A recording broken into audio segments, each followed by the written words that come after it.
What's up, Katie Baz, and welcome back to the channel. This week this is going to be a tutorial where I share how to drape a bodice with a bust and waist dart on myself.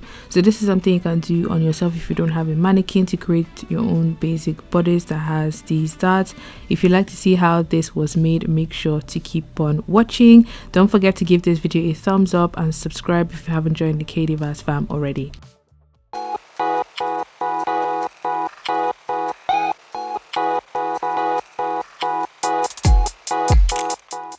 These are the materials I'm going to be working with for this project. I have myself my pack of pins. I also have a marker pen. In addition to that, I have grabbed a bit of calico. You can use any simple cotton to do this. I also have a measuring tape just to double check my measurements as I work. And in addition to these, you would need your pattern tools like I've listed here on the screen to transfer the drape onto pattern paper. I also recommend you wear something that is form-fitting to allow you drape a lot easier, and have a mirror that is big that you can see your entire body in front of. I'm going to go ahead to drape the front. I have a big piece of calico here. I'll say it's about 1 meter give or take, and I'm just going in here to pin it on the front of my top. Try not to prick yourself while you do this. It can be very tempting to do so because it's so close to the skin.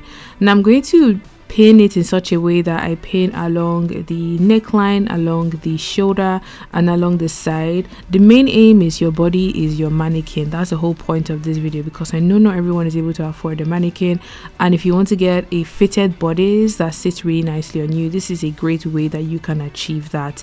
Once the fabric has been pinned in a way that I'm happy with, I'm going to grab my pen and I'm going to actually draw the middle of the front, so that's going to become my center front, and roughly draw the neckline. Now these lines I'm going to go ahead to refine with my pattern master later on, and just to make sure they're a lot more tidy.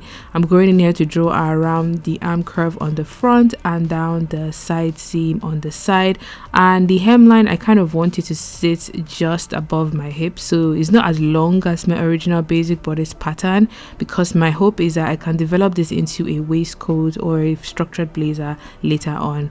So I took that off from my body and I'm just cutting it down along the shoulder, the neckline, the arm curve, so it's less material. And this I'm going to pin back on myself to pin away the darts.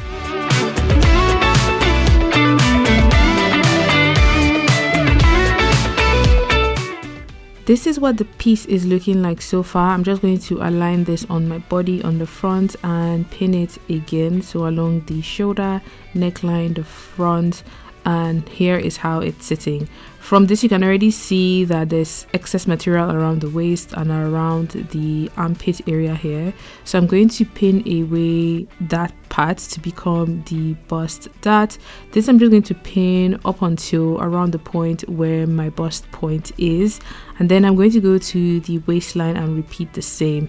Just to ensure that it's as true as correct as possible, I'm going to go in with a marker pen and just roughly trace along the edges of how much I've pinned, because that's going to guide me to actually draw in the dart shape when I create my pattern from this piece of fabric.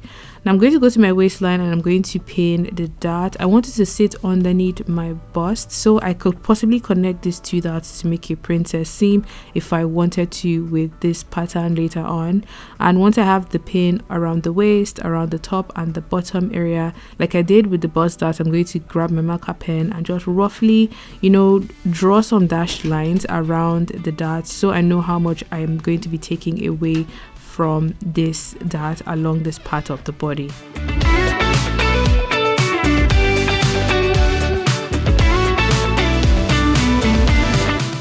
With both darts pinned away, I'm going to take the fabric off and refine the lines. This step I think just makes everything a lot clearer, because I just roughly sketched this on my body and I want the lines to be a lot more clearer, so when I'm tracing the lines onto paper, it's a lot neater for me to kind of follow through. So I'm just going in here to connect the bust dart lines like so. I'm going to also draw in the waist dart, and the shape of the waist dart even looks funny, so this I really need to refine to ensure that it has a shape that goes out towards the waist and then comes in towards the top and the bottom ends of the dart. Now this I have done in such a way that I'm going to mark a middle point of my dart, and I'm going to be transferring this fabric onto paper. This I have just laid a piece of paper over the top like so, and I'm going to transfer the center front, the neckline, the arm curve, all of the darts, the side seam, the hemline. And at this point you can also just double check that the measurements are actually true to your size or that of your client, if this is what you're creating the pattern for. But the beauty about doing patterns like this is you can go back and change up things if you don't like the way they are looking once you've made your toile. Now I'm just going in here to ensure that that bust dart is actually right along the arm curve, and I'm going to be truing the dart. And what that means is I'm going to fold the dart like it would be when it's stitched up, and I'm going to fold it downwards like so. And with a tracing wheel, I am going to be drawing a line that connects both sides of the darts. So when you open up the pattern paper, you have a shape up the middle, so if this dart is stitched away, you don't lose any of that edge along the arm curve. That's what truing of darts means, and this you typically do along like curved edges of patterns. I'm also going in here to draw in my top edge of the dart. This is going to help me when I'm creating the back of the dart for this project. I'm also drawing in a line that cuts through the middle of my waist dart. I'm also going to transfer my waist dart as well onto the pattern piece, and once this front one is actually done, this is going to help me to create the back patterns for this fitted bodice. Moving on to the back pattern, I have cut a separate piece of pattern paper and layered that over the front, and the back has the same dimensions along the waist, along the side, along the center back and the shoulder as well, but the back neckline and the back arm curve as well as the back darts are slightly different, and I'll show you how. Now the back arm curve is a little bit more shallow because the back of your body doesn't have, you know, a curved end like you have on the front because your back is a bit more straight. And then the back neckline is 2 inches below the shoulder point, is not as deep as the front.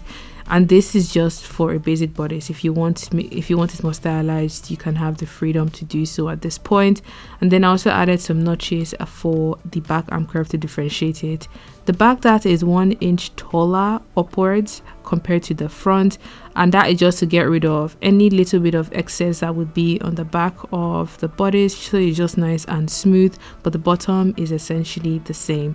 Once those changes are made, I'm just going in here to add a seam allowance because I actually want to test this pattern on myself to see if it sits correctly, to see if I need to make any changes, because that way I know I have a pattern that has been tested before I go ahead to develop it into any design in the future.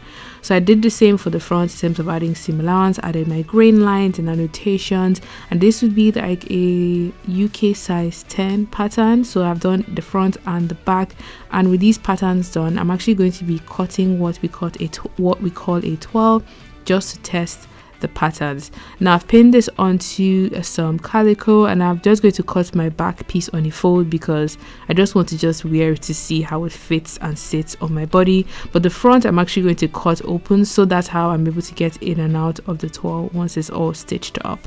I've gone ahead to pin away the darts on the front and on the back.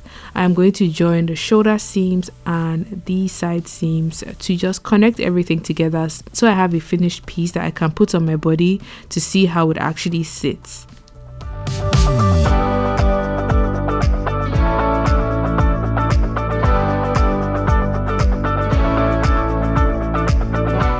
Now let's take a look at how the toile sits on my body, and I noticed straight away that it was a little bit too loose, not a little bit, a lot too loose on the bottom sides. And I think that's because when I was draping it, I sort of drew the line a little too much to the back, so I'm going to take away that excess on the back as well. And then I noticed that the arm just felt a little bit too tight, and that makes complete sense because we added that dart on the bust. So I'm going to be dropping the arm just by, I'll say, 1 to 1.5 inches. So I'm going to cut it lower on the front, on the back, and then shape it back onto the top edge.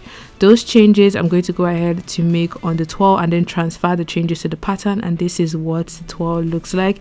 It fits so much nicer. I didn't even need to iron this thing because of how, you know, it just snatched the right places. Now with this toile done, I'm happy with how this pattern came out. Feel free to try it out for yourself and let me know how you get along. Leave a comment down below if you have any questions, suggestions, or ideas. I will be developing this into a waistcoat, so give this video a thumbs up if you'd like to see a waistcoat tutorial in the possible future. If you did enjoy this video, let me know as well. And thank you so much for watching. Until next time, have a good morning, afternoon, and evening wherever you are. Bye.